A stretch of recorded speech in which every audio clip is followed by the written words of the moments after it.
There are endless ideas that could benefit us as a gaming community if we simply opened our eyes to them and stopped the creation of a gaming monoculture. One could ask, why is a gaming monoculture even a problem? And if it is, how can we avoid it? Before answering that, we want to remind you to subscribe to our channel, hit the like button, and share our videos with your friends if you like what we make. Now let's head back to the main cause behind the issue of monoculture in the gaming community. There are two components to the problem. The first problem is called domain dependency. It happens when one fully understands an idea and its consequences in one domain, but fails to implement it in a different domain. In the case of gaming journalists, it happens when they fail to bring ideas and concepts in from outside the gaming world.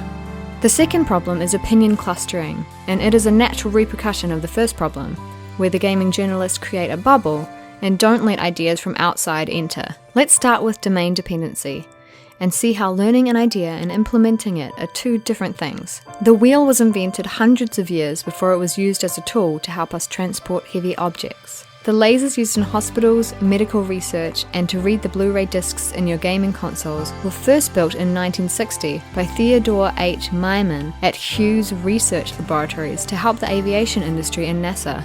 In science, borrowing ideas from other domains is the norm. Those who can free themselves from domain dependency and borrow ideas and concepts from other domains are behind many of the technologies around us, from GPS, RFID chips, to computer machines.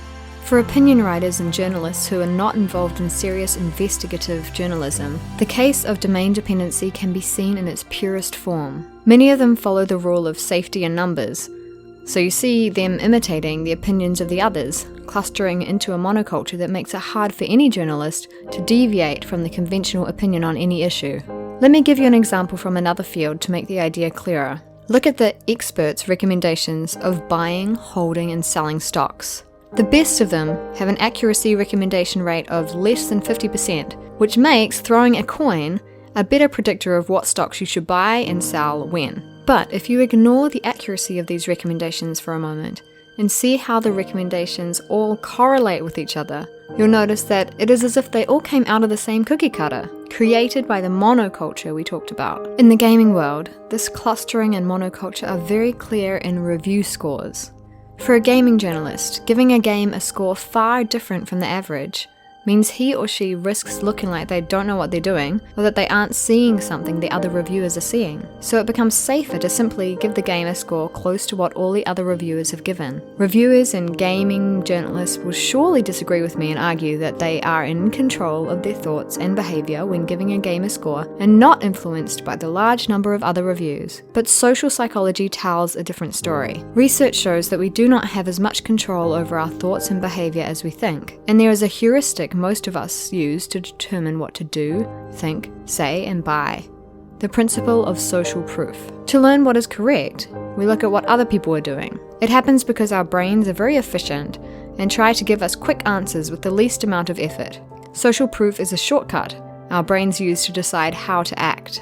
Following the crowd allows us to function in a complicated environment, and, for a reviewer, under stress to deliver a review before a deadline, giving a score similar to other reviewers is a form of social proof. I know some of you might point to a publication here or there who gave a game a score different than other gaming websites, but remember that this is an exception and not the rule. Social proof and clustering in review scores is the norm. There's nothing wrong with social proof in our day-to-day dealings. After all, we humans are social. We have survived because of our ability to band together. Early humans who formed groups were more likely to survive.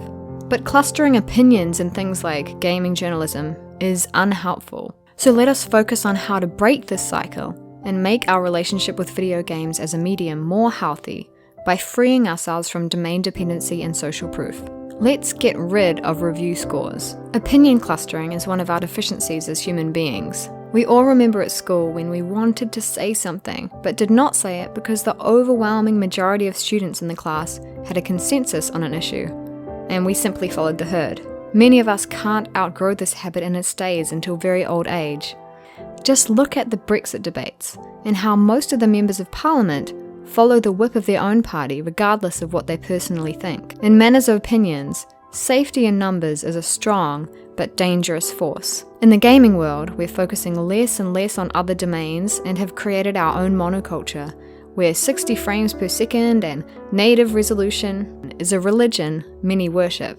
Game reviews consist of technical boxes that need to be ticked in order to earn a high review score. How many hours does it take to beat the game? Number of players in the multiplayer section? Any frame rate drops? How big is the map in an open world game? And how easy is it to use the character's progression tree? In the vast majority of our conversations about movies like The Godfather or Casablanca, no one mentions the camera and the settings that were used to make the movies.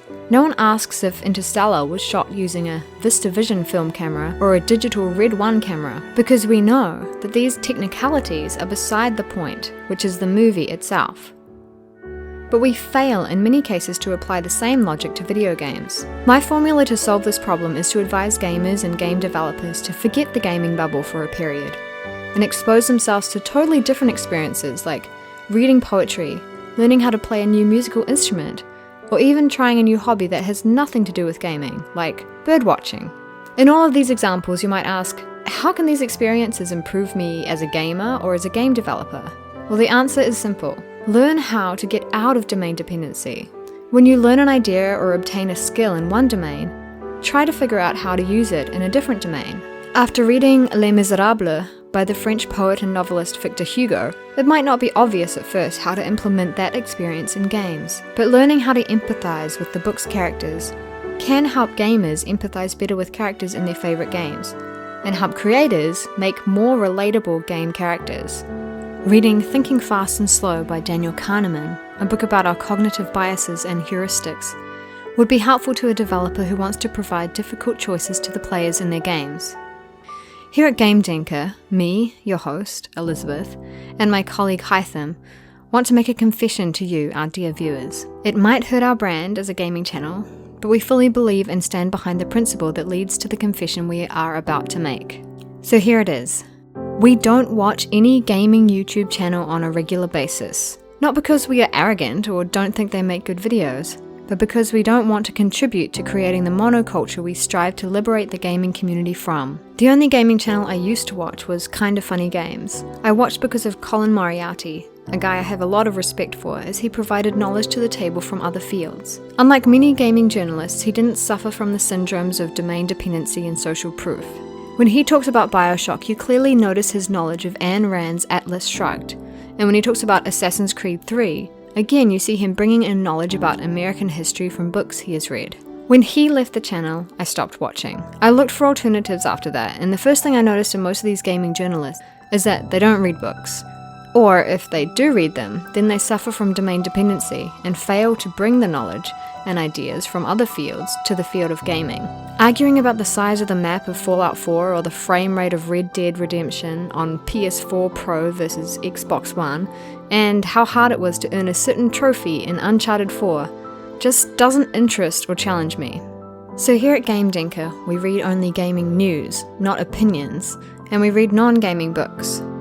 We found this to be a good formula to appreciate video games as a medium and see it with an outsider's eye who is not obsessed by the plague of 60 frames per second, native 4K, and MSAA anti-aliasing. Let me give you an example. If you love and admire the latest God of War game and want to learn more about the game, you'll probably decide to go and watch an interview with Cory Barlog, the creative director behind the game. A typical gaming journalist like Jeff Cayley will be interested in asking questions about the frame rates and if the game fully utilizes the power of the PS4.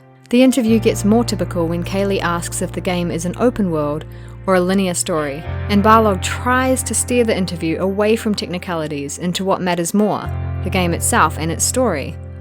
But instead of expanding on that, Cayley's next question is it running on PS4 or PS4 Pro? In all honesty, grabbing a book like Norse Mythology by Neil Gaiman will be more beneficial to understanding the game's universe than any IGN analysis or Digital Foundry HDR tests of the game.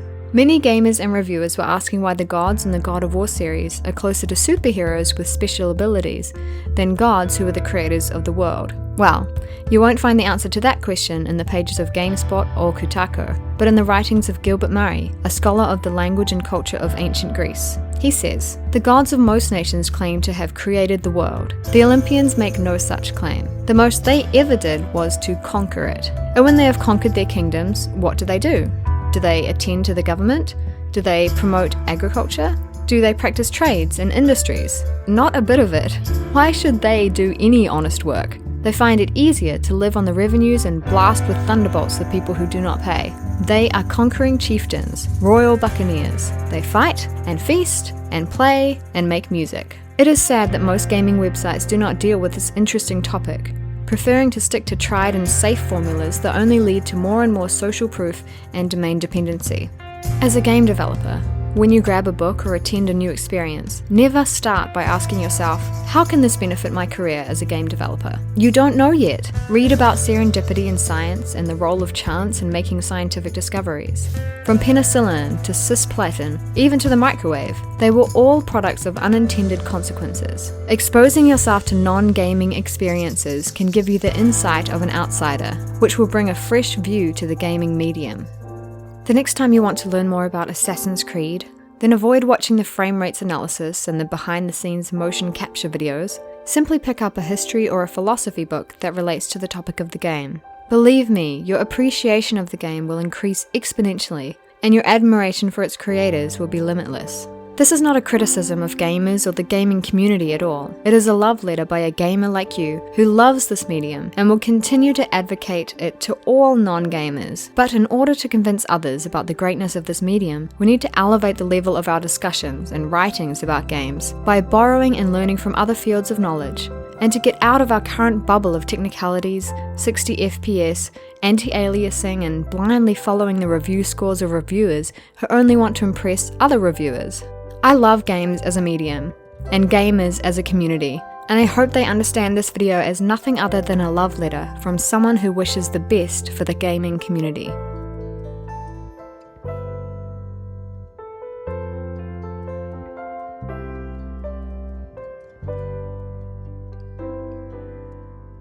And for